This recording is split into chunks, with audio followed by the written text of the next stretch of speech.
mga kaigan, nandito ako ngayon para ibuko sa inyo ang 5 klaseng lehitimong mga buraot. Kasi napansin ko ngayon ang mga buraot ngayon eh medyo nag-evolve na sila ngayon. Dati ay paganto-ganto lang sila noon. Ngayon, gamit na sila mga iba't ibang formula para hindi mo sila mabuko. Una, the classic buraot. Sila yung mga klase ng mga buraot na dadaanin ka sa simpleng salita at simpleng galaw para hindi ka makatanggi.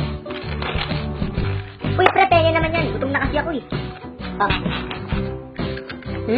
Hashtag buraot. Pangalawa, kapakagat ako ng konti. Sila yung mga klase ng buraot na papangakuan ka na kakagat lang sila ng konti. Pero pag naniwala ka, tanga ka.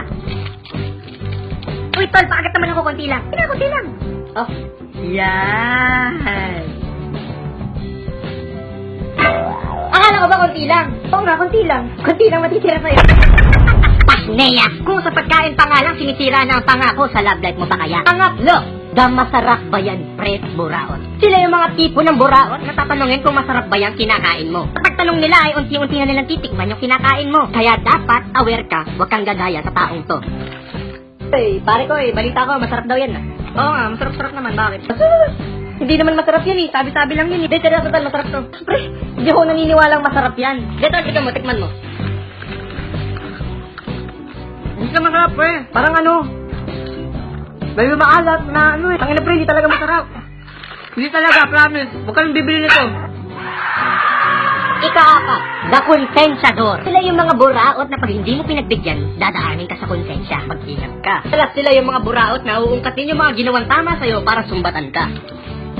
Uy, tol, pengen naman, nagugutom na ako. Ayoko nga, bumili ka na sa'yo. Sabi ka naman, para namang wala tayong pinagsamahan yan. Isang piraso lang naman ang hinihingi ko sa'yo. Pinagalitan ka ni Ter.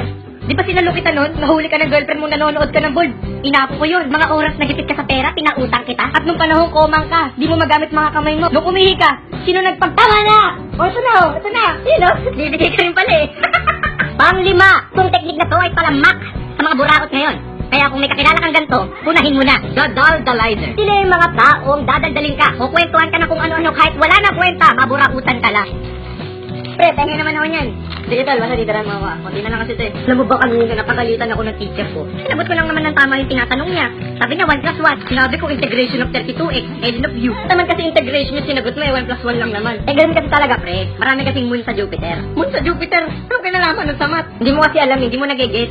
Sa Encantadia kasi, may mga brilyanting hinahanap. Napunta naman sa Encantadia, eh, anong kinalaman nun sa math at Jupiter? Di kasi sila Goku hinahanap yung Dragon Ball dun sa planet Namek. Kailangan nila makompleto yun para makompleto nila yung Dragon Ball. Ano? Pinagsasabi mo? Dragon Ball? Tingnan mo pre, explain ko na nga sa'yo. Ay, wala ka na palang pagkain no? Bili ka muna tapos kukwento ko sa'yo kung bakit ha? O diba henyong galawan? Hindi mo mapapansin ang mga galawan ng mga buraot ngayon. Sasabi talaga natin nag-evolve na sila.